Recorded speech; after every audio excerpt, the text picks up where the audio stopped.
Hey Helldivers, I'm just gonna talk about stuff that's coming in Helldivers 2 and about what's happening currently while playing Helldivers 2. So, point number one I want to talk about. Sony. PlayStation. No discs. What even is owning anything anymore, honestly? I feel like PlayStation has been one of the pioneers of taking away the rights of their gamers when saying play has no limits, even though it very clearly does. Like, PlayStation has gotten rid of a bunch of movies that they've let people buy and watch on their PlayStations because they've run out of licensing, so movies have limits. PlayStation exclusives are limited to PlayStation, and again, they're losing CDs now, and what that means for owning games and the pricing for games.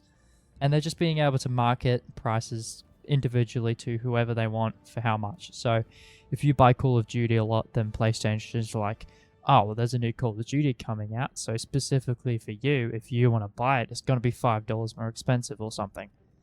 Which I think, if they do that, Sony should burn and die for that, because that's absolutely terrible. That's just me. That's what I think. And also the charity and the amazing work that we did to raise over $270,000. You guys definitely outdid yourselves, and this is for an amazing cause. Save the Children is honestly one of the best charities ever, you know? Yeah, $270,000 for charity, that's fantastic. That's actually like so awesome about how we have this community that can come together to unite under saving children. And especially given the first fundraiser we did, where we raised over 100,000, I think it was. Raising over $120,000 in the first charity thing that we did and doubling that, again, is a fantastic achievement, and you should all feel proud of yourselves. If you did charity work or did like artwork or something, or found some way to support the charity even without giving direct money to bring light to it and let people know that it was going on, you should feel amazing as well, because you have helped contribute. Now, I personally donated $50 to the cause because bills and savings and stuff. But that's all I could fund at the time, but I, of course, whenever I will get the chance, I will send some more money that way. And will help in any way that I can, because every child deserves an equal opportunity to have as much potential as they can to become an amazing person later on in their life. Everyone has potential, and it just takes a bit of time to realize yours. And giving everyone the equal amount of opportunity to realize their potential is an incredible thing. And by helping save the children, you can help bring a child their own realization of their potential. The next point I want to go over is... So I was just going to send this.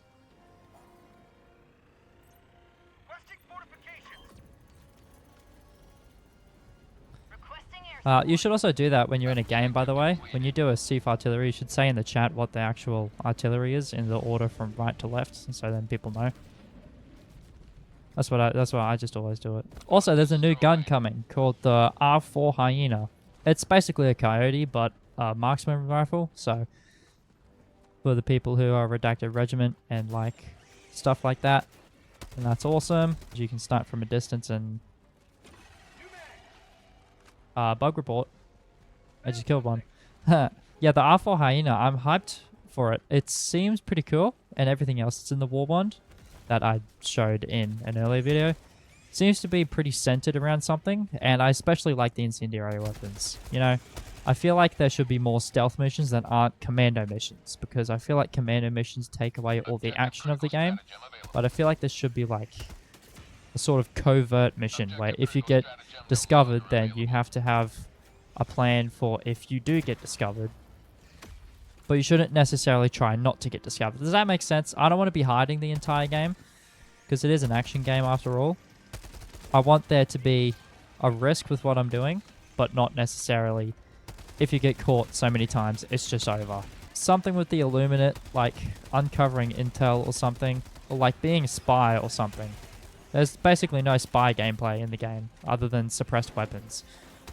But I feel like a game like Helldivers 2 could incorporate spy work into it somewhere, by like having you search for intel that isn't just a black box that you have to run around and shoot things with. I mean like sneaking. But that's just an idea of what it could be. But if you guys also want to see spy gameplay in Helldivers 2, When I say spy, I keep thinking of Team Fortress 2. You know, I can't help it. It's just so infamous, but I hope you get what I'm trying to say. I don't want to be like a spy and just be invisible. I want to be in secrecy. I want to be able to camouflage with stuff and have to sneak around stuff to get to something. You know, I want to be, or like even assassinating. Give a more use for the marksman rifles other than some guy that's 100 meters away from you trying to snipe stuff at a distance while you're there with a maxi gun. Gas mines! You idiots! Yes, thank you. But yeah, spy gameplay. I would love to see it, Arrowhead, if you want to. Ultimately, it's your game. Also, I found out that from people and their research, if you're falling from a great height, like if you got launched up by a Hive Lord, try and aim your head towards the ground because you actually take less damage if you land on your head. Which makes sense because you have a helmet on, so it reduces head damage, which is good. The developers of Helldivers II. Now this is going to be, depending on your opinion on Arrowhead, this is going to vary based on if you agree with me or not. But I think Arrowhead is listening more. Now Arrowhead has said in the past that we're listening to you and we're taking it. Oh! I didn't expect that guy to be there. Arrowhead has said in the past that they're taking your feedback and they are communicating more, and then they haven't. More recently, I actually feel like Arrowhead has. Now, this seems to be kind of like a cycle, just like the we're so over, we're so back thing. I think it comes and goes when I think people want consistency and for it to not come and go, just for it to always be a lot of communication about where Arrowhead is at with the game and what they're actually doing. But then again, Arrowhead also can't tell you everything because they got to keep stuff behind closed doors to keep it surprises for where the game's going to go and what shapes up for the Galactic War. So I think us as players, we need to expect for there to not be communication about everything, but more communication about broad stuff, if that makes sense. Arrowhead's not going to give us specifics on anything in particular because they can't, because they're a game studio and they got to make sure they don't spoil the game. If we go around expecting that Arrowhead has to tell us everything because, oh, look at this studio, they do it, then that's going to give Arrowhead an unfair precedent because, again, Helldivers 2 isn't like any game. I mean, it is a live service game, and there are games similar to it, but... Oh, excuse me. Thank you. I also hate those moments in the game where I can't move. Like, I was diving, and like, I was pressing WASD to get up and move, but I just couldn't because I was stuck there. Like, when I dive, I don't want that wait period. I don't want that... Oh, like, I'm holding Shift and W. Like, it just stops for too long. I don't like that. I don't like having to wait. Because then that gives stuff the opportunity to not wait and kill me immediately. Because I feel like on a battlefield, I wouldn't really dive and then wait. I'd dive and get up as fast as I can. Especially when fighting alien bugs that are the size of me, you know? Speaking of, my favorite faction in Helldivers 2, and what your guys's might be, I think my favorite faction is actually the Automatons. Because I feel like they've gotten the most growth in Helldivers 2 and the most expansion. Now, to be fair, everything has received about one expansion to it. Like the Automatons got the Cyborgs, the Illuminate got the Aggregators and the Void, and the Illuminate got the Gloom and the Spore Burst. And the... Oh, I think the Illuminate actually might take the cake for having the... I hate gas mines. They suck. They have to be the worst mines. Because they just slowly kill you. I want to die if I step on a mine. That's how mines work. I think my favorite faction would be the Automatons. I like the style of them. I like how they look. I like how they act. I like their pathfinding. I don't like their aimbot, but then again, they're literally robots. So I think I like the Automatons the best because, number one, they're alien robots. Number two, they look really cool. Number three, I like the way that they act and the way that they organize their attacks. And number four, I love the cyborgs. It's such a cool design, and I love the way that the cyborgs look. Now, I get that the cyborgs were outsourced, but honestly, I love it. If Arrowhead outsources more stuff to the specific company that they used, that will be awesome because I love the way the animations blended. I love the way that the cyborgs acted and the way that they coordinate attacks through other automatons. I think that's the most shockingly amazing thing about the cyborgs or with any faction because it's just, it looks so clean. And the fact that when you're shooting this at the cyborgs, they'll duck behind cover, like, and all of that in an 8-year-old game engine. Well, not technically 8 years old, but like, because they modified it, but you know what I mean. It's impressive about the technology, about the implementations they did to get that working. And if every enemy in Helldivers 2 is like that, is able to have the cowardice to duck behind things to avoid enemy fire, or is able to run away from stratagems, I think, number one, it will make the game harder, so people wouldn't like it. But I think number two, it will make it so much more realistic and so much better overall, because I like that kind of realism in a game. If I'm going up against things that are supposed to be intelligent, like even the Illuminate, if I'm going up against the Illuminate, they're super intelligent because they got warp drives or something. But I can just shoot at them and they won't do anything to really dodge it. They'll just be like, oh yeah, I guess you're shooting me. I'm going to keep shooting at you. I don't think that they should do that. I think they should be like the cyborgs and try to avoid shooting and gain an advantage. I think the cyborgs are the most impressive part of Helldivers 2. Also, this newest update, the optimization update, I enjoy it. While I'm not one to strive for extreme quality in my games that often, I'm more to play games to play them, not experience them much. But like Red Dead Redemption 2, I play Red Dead Redemption 2 to experience, but you know what I mean. I play games to play them and have fun with them. I don't play games to look at every single blade of grass and be like, oh, that looks so good.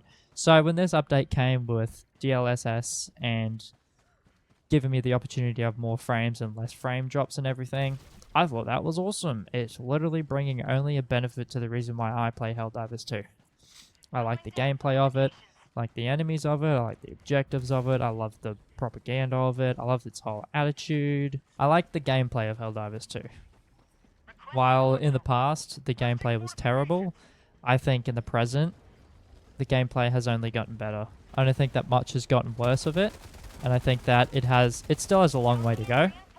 You know, I still think that there's potential to make it better, but I don't think that it's peaked in any way, shape, or form. Yeah, I hear a charger over there, and I feel like that's how we should hear chargers always. They should be loud and obvious and very apparent to where they are, because I heard that.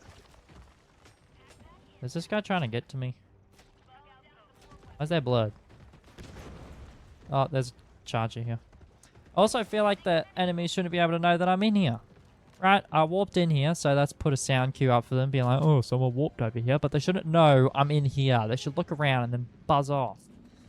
But look. He's right there. I guess you could be like, oh, he's gone into the state that the other ones were in. So they're just there protecting that area. Also, the Speargun, most underrated weapon of the entire game. It's an amazing gun. I'm going to make a video on how awesome the Speargun is actually, because let me get this straight. I have explosive rounds that can go so far away, have heavy armor penetration, that emit a gas that then immediately confuses the enemies and makes them slower and easier to fight. And I do all of that 12 times. I mean, come on. And it's got a scope. Red dot scope. Best scope ever to be made. Except for snipers, because red dot scopes on snipers are terrible. I feel like another bug that Arrowhead should probably fix sooner rather than later is that sometimes impalers, when they die, their body just ragdolls constantly and never settles down somewhere.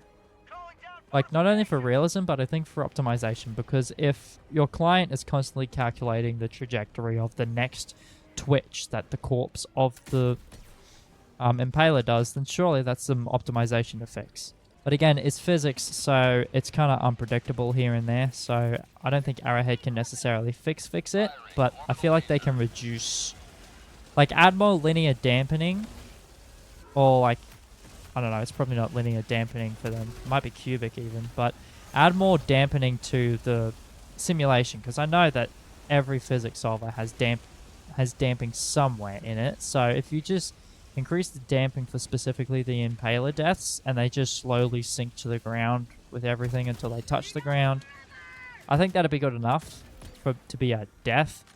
And then, you know, they don't really need to ragdoll all the time. The impaler could just be one enemy that just does an animation when it dies and just goes into the ground and stays there just to prevent the very unrealistic ragdolling of it. I don't know, that's just me. Or it could just be something very simple that Arrowhead overlooked when developing the impaler and they fix it in like 3 months. But again, that's just me, that's just what I think. So I'm not Arrowhead, I don't know what they do or what their systems are. I just know what Blender has, so. Also, I don't like that big splashing all on my face at once everywhere. I wish I could keep reloading even... Also don't like this ragdolling. I wish I could keep reloading even when I'm warping, because I feel like it makes sense. You know, I'm just temporarily warping to a completely different dimension or something.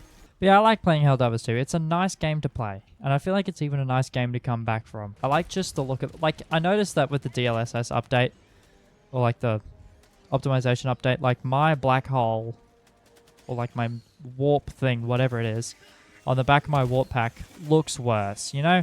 But I don't really need to see the quality of the black hole that's there or whatever it is, the mini Meridia. I just need to know the color of it and if I can use it or not, which I can clearly see because it's purple right now, and now it's orange, and now it's red. So that's what I mean by what I play games for. And some games, I do like that quality. Like, even in games where there's basically no quality, like Minecraft, I occasionally slap on a shader or two, and just to experience how good Minecraft could look if Microsoft pulled their head out of our ass earlier in their development of Minecraft and switched to Vulkan. But, you know, whatever. But it's all based on what you prefer. If you care about quality in your games and think a $70 game should have way more quality in it, then by all means. I think I put $70 in this game to enjoy the gameplay of it and the guarantee that there'd be more updates in the future. And I've liked all the updates so far, except for the account linking. That was terrible. That was probably the worst update Arrowhead has ever done, honestly. But again, I don't think it was Arrowhead's fault because PlayStation was like, Sony was like, right, make everyone go to PlayStation or we're stopping your funding. And no funding, no Helldivers. So their hand was kind of forced. But again, I think the guarantee of a live service game like this, like being able to just drop in with 3 other people that I don't even know and all coordinate to complete a mission in about half the time, I think that's pretty cool. And that I can hop on at any day and have reasonably okay ping and be able to fight all these enemies semi-well with a bunch of weapons that I can unlock for free by just playing the game a lot more or grinding for 3 hours and have no consequences of risking getting banned for farming in-game currency. I think that's pretty awesome. Also, Helldivers 2 has like no rules, you know, other than the obvious one. Don't hack, you know. So I think that's pretty, like, you could go around the entire game and just murder people if you wanted to. Hey, look, on this quality, I can still see a lot of stuff, and I'm running at a smooth, crispy 60 FPS because my monitor is only 60 Hz. So doing any more. By the way, whenever you're playing a game and you have a monitor that is 72 Hz, congratulations, by the way, 72 Hz monitor, your frame rate in your game should never go over to 72. So set your frame rate limit to 72 because you're just wasting processing. Every frame that every extra FPS that your computer has to calculate is wasted calculation for the next one you're actually displayed. So if you've got a bunch of frames coming at you, but you only see like this many frames, you don't need all these other ones over here. You just need these first ones over here. But by you processing all of them, it has to go through the whole row before it can get back to these ones that you actually see. So you go through all of this for absolutely nothing. So you go here and then back here and then back here and then back here. You know, just cut it short, limit it to 72 or 60 or 120 or 240 or whatever. Stalker! I'm getting that stalker there. I will find it, or I will die trying. I'll probably die trying, but I will find it. I just killed you all there. Where are you? Come at me, bucko. I'm gonna get ya. Also, the glitchy sliding. You know, I'm on a perfectly walkable area. Look at that. Look at that. Arrowhead, come on. What are you even doing? Come on, let's fix it. Also, stratagem bouncing. Get rid of it. None of it. I don't want it. I don't care. I want to throw my stratagem on that wall and get it stuck on top. I don't give a shit. That's my fault. I shouldn't have thrown it on there. I don't want it to bounce off. Hell no, I want it to stick. Look, I might want an Eagle 500 or Orbital Rail Cannon Strike specifically that rock. You never know. There could be super samples in that rock. That's a huge super sample right there. But Arrowhead's limiting our research because development and realism or something, you know, whatever. Speaking of, what do you guys think about the realism of Helldivers 2? Because I feel like the definition of realism can vary between people. Because I think Arrowhead means realism like, oh, it's sand and you're a human being and you're weak like a human being. And also, you shoot guns like a human being and you dive like a human being and can get your arm cut off like a human being. And I think people think realism is in like Halo realism, which I think is very different to Helldivers II realism. That's specifically why they partnered with the ODST Halo, because that's not Master Chief Halo, you know? Halo in itself is also a realistic game, depending on where you look at it, but I feel like it's not the realistic game. And I feel like it shouldn't be considered... I think it should be considered a toony realistic game. It should be thought that Master Chief is a pretty powerful guy, and he's pretty good at what he does, but that doesn't make him a normal guy like us Helldivers, because we're just regular Joe Blows who signed up to be Helldivers. And the ragdolling, I think that's another factor of the realism, because if you get blown apart by a 500 kilogram bomb, you're going to ragdoll, you know, like I did just then. But then I immediately absorbed it all into my spine, and I didn't get paralyzed somehow. But it's alright, because I'm a Helldiver. Also, when you're at extraction, I feel like it's best if you cool down all your stratagems, especially a resupply. See, that's a limiting of the ragdoll. I feel like that should happen with the impalers. Like, just after a certain time, like, let's say 8 seconds. You know, what ragdoll is lasting longer than 8 seconds that actually matters? 8 seconds of ragdoll, it freezes and it enters its frozen state where it slowly sinks into the ground. That would be good. And like, especially in a game where physics is tied to frame time. I know this because when I got... if your FPS is set to a lower frame rate, like 2 or 3 FPS, forcibly by the game, like if you force it with MSI frame change or whatever it's called, if you force it to be 2 or 3 FPS, then your cape will get super long and super glitchy and jittery, and enemies will like move in awkward patterns because their procedural simulation is affected by the frame rate of your client. So especially your client simulations like your cape and your weapon jiggle and your ragdolling and whatever, it is affected by your frame rate. So I feel like in a game with Helldivers 2, you should absolutely have a good frame rate. Because not only can you notice the terrible frame rate, you can also get affected by the frame rate more than just it looks bad. It can actually literally affect your gameplay and the timings of stuff. That's why in some of my glitches videos, I've specified that it needs to run at this specific frame rate because, again, it relies on that timing of the procedural stuff. But yeah, that was my spiel about Helldivers 2 stuff and what's been happening and what I think about it, and some other stuff that I talked about, like the disc thing. Again, worst decision by Sony ever, pushing forward this narrative that you don't actually need discs.